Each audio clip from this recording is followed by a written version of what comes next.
ଏଇଟା ମୋଠୁ ବଡ ଖୁସିର କଥା କଣ ହେଇପାରେ ମୋ ପାଇଁ। ସେ ଖୁସିଟା ମୁଁ କେମିତି କହିବି ନିଜେ ବି ଜାଣିପାରୁନି। ସବୁ ତମ ଆଶୀର୍ବାଦରୁ ପୁଣି ମଞ୍ଚ ଫେରି ପାଇଛି। ଆଠୁ ବଡ କଥା ଆଉ କଣ ମୋ ପାଇଁ। ଆପଣ କାଲି ମଧ୍ୟ କାଳିଆଙ୍କ ପାଖକୁ ଯାଇଥିଲେ, ଆପଣ କାଲି ମଧ୍ୟ ଆଜ୍ଞା। ମହାପ୍ରଭୁଙ୍କୁ ଦର୍ଶନ କରିଥିଲେ। ଲାଗୁଛି ମହାପ୍ରଭୁଙ୍କର ଆଶୀର୍ବାଦ ଆପଣଙ୍କ ଉପରେ ରହିଲା। ମହାପ୍ରଭୁ ଆଉ କେମିତି, ଆମେ ତ ଯାହା ବି କରୁଛୁ ତାଙ୍କର ନିର୍ଦ୍ଦେଶରେ। ମୁଁ ଆସୁଛି ଖଣ୍ଡଗିରି, ନିହାତି ଦେଖା ହବା, ପରିବେଷଣ ହବ ତୁମ ବଜରଙ୍ଗୀ, ନିହାତି ଦେଖିବେ ଦର୍ଶକ ମାନେ। ସାର୍ ନମସ୍କାର, ବିଶ୍ୱଜିତ କହୁଥିଲି ପ୍ରତିଦିନ ଟିଭିରୁ।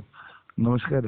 ସାର୍ ବର୍ତ୍ତମାନ ଯାହା ଖବର ଆମ ପାଖରେ ଅଛି କି କୋର୍ଟ ଆପଣଙ୍କର ଉପରେ ଯେଉଁ ମଞ୍ଚ ଚଢ଼ିବା ନେଇ ରହିତାଦେଶ ଲଗେଇଥିଲେ ତାକୁ ବର୍ତ୍ତମାନ ଖାରଜ କରିଛନ୍ତି। ଆପଣଙ୍କର କେସ୍ ଚାଲିବ କିନ୍ତୁ ଆପଣ ମଞ୍ଚ ଚଢ଼ି ପାରିବେ।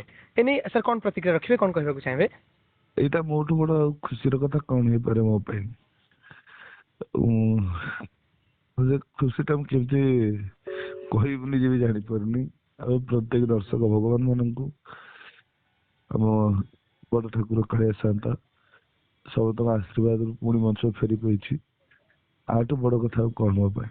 ଆପଣ ଜାନୁଆରୀ 5ରେ ମଞ୍ଚ ଚଢ଼ିଲେ, ଜାନୁଆରୀ 7ରେ ଆପଣଙ୍କ ଉପରେ ରହିତାଦେଶ ଲାଗିଲା, 12 ତାରିଖରେ, 15 ତାରିଖରେ ଏବଂ ଆଜି 20 ତାରିଖରେ ଯେତେବେଳେ ବାରମ୍ବାର କୋର୍ଟକୁ ଆସୁଥିଲେ, କୋର୍ଟ ତରଫରୁ ନିରାଶ ହଉଥିଲେ, ମନ କେତେ ଭାଙ୍ଗି ଯାଉଥିଲା ସାର୍ ଆପଣଙ୍କର? ମାନେ କଷ୍ଟ ହବନି, ଗୋଟେ କଳାକାର ଯେତେବେଳେ ମଞ୍ଚଠୁ ଦୂରେଇକି ରହିବ କଷ୍ଟ ହବନି ନା। କେମିତି ବୁଝଉଥିଲେ ନିଜକୁ, ମାନେ କେମିତି ନିଜକୁ ମାନେ ଇଏ କରୁଥିଲେ? ଆପଣ ଏତେ ବର୍ଷେ ପରେ ଷ୍ଟେଜ ଚଢିଲେ କିନ୍ତୁ ତା ଉପରେ ବି ଆପଣ ବିଶ୍ୱାସ ଥିଲା ଏମିତି ଗୋଟେ ଦିନ ଆସିବ ବୋଲି ବିଶ୍ୱାସ ଥିଲା। ତେଣୁ ଆପଣ କାଲି ମଧ୍ୟ କାଳିଆଙ୍କ ପାଖକୁ ଯାଇଥିଲେ, ଆପଣ କାଲି ମଧ୍ୟ ଆଜ୍ଞା। ମହାପ୍ରଭୁଙ୍କୁ ଦର୍ଶନ କରିଥିଲେ। ଲାଗୁଛି ମହାପ୍ରଭୁଙ୍କର ଆଶୀର୍ବାଦ ଆପଣଙ୍କ ଉପରେ ରହିଲା। ମହାପ୍ରଭୁ ଆଉ କେମିତି, ଆମେ ତ ଯାହା ବି କରୁଛୁ ତାଙ୍କର ନିର୍ଦ୍ଦେଶରେ। ଆଜି ଯେତେବେଳେ ଏତେ ବଡ ଘଟଣାଟା ଘଟିଛି, ତାଙ୍କ ବିନା ଆଦେଶରେ କିଛି ଘଟିଥିବ କି? ଯେତେବେଳେ କାଲି ଆପଣ ମହାପ୍ରଭୁଙ୍କ ସାମ୍ନାରେ ମୁଣ୍ଡିଆ ମାରୁଥିଲେ, ଆଖି ଛଳଛଳ ହେଇଯାଉଥିଲା, ଆପଣ ବାଇଟ୍ ମଧ୍ୟ ଦେଉଥିଲେ, ଆଖି ଛଳଛଳ ହେଇଯାଉଥିଲା। ମନରେ ସେ ଦୁଃଖଟା ଥିଲା ଆପଣଙ୍କର, ମାନେ କେମିତି ସେ ଅନୁଭୂତି ସାର୍ ଟିକେ ଜାଣିବାକୁ ଚାହିଁବି। ନିଜ ମନକୁ ଯେତେ ବୁଝେଇଲେ ବି କଷ୍ଟ ନା ତ କୋଉ କୋଣରେ କଷ୍ଟ ନିହାତି ଥିଲା। ଆଜ୍ଞା। ତାପରେ ବି ଏବେ ସେ କଷ୍ଟକୁ ଭୁଲିକି ଆଗକୁ କାମ କରିବା, ଯୋଉ ଭରସା ବିଶ୍ୱାସ ଆଶୀର୍ବାଦ ଦର୍ଶକଙ୍କର ଥିଲା ତାକୁ ବଜାୟ ରଖିବା। ଏବଂ ଏବେ ଯେହେତୁ କେସ୍ ମଧ୍ୟ ଚାଲିନି, କେସ୍ କଣ୍ଟିନ୍ୟୁ ଅଛି, ତ ନ୍ୟାୟିକ ବ୍ୟବସ୍ଥାରେ ଯାହା ବି ଅଛି ଆପଣ ସେମିତି ସହଯୋଗ କରିବା କଥା ସେ ନେଇ ସହଯୋଗ କରିବେ। ଏବଂ କେମିତି ହଁ ନିହାତି। ଓକେ, ଯେଉଁ ଅଗଣିତ ଦର୍ଶକ ମାନେ, ଫ୍ୟାନ୍ସ ମାନେ ଆପଣଙ୍କୁ ଅପେକ୍ଷା କରିଥିଲେ ଏଇ ଖବରଟି ପାଇବା ପାଇଁ, ସେମାନଙ୍କୁ କ'ଣ କହିବାକୁ ଚାହିଁବେ? ସମସ୍ତଙ୍କୁ ବହୁତ ବହୁତ ଧନ୍ୟବାଦ।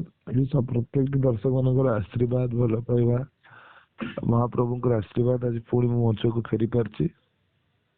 ଏଇଟା ହିଁ ସବୁଠୁ ବଡ କଥା। ତେବେ ଏଥର ଖଣ୍ଡଗିରିରେ ମଧ୍ୟ ସ୍ୱତନ୍ତ୍ର ପରିବେଷଣ ଆପଣଙ୍କର ଏବଂ ତୁମ ବଜରଙ୍ଗୀକୁ ନେଇକି ମଧ୍ୟ ଅନେକ ଲୋକ ଉତ୍ସାହିତ ଥିଲେ। ପରିବେଷଣ କରିବା ପାଇଁ ସୁଯୋଗ ମିଳିଛି, ଆଜ୍ଞା, ଏଇଟା ସବୁଠୁ ବଡ କଥା।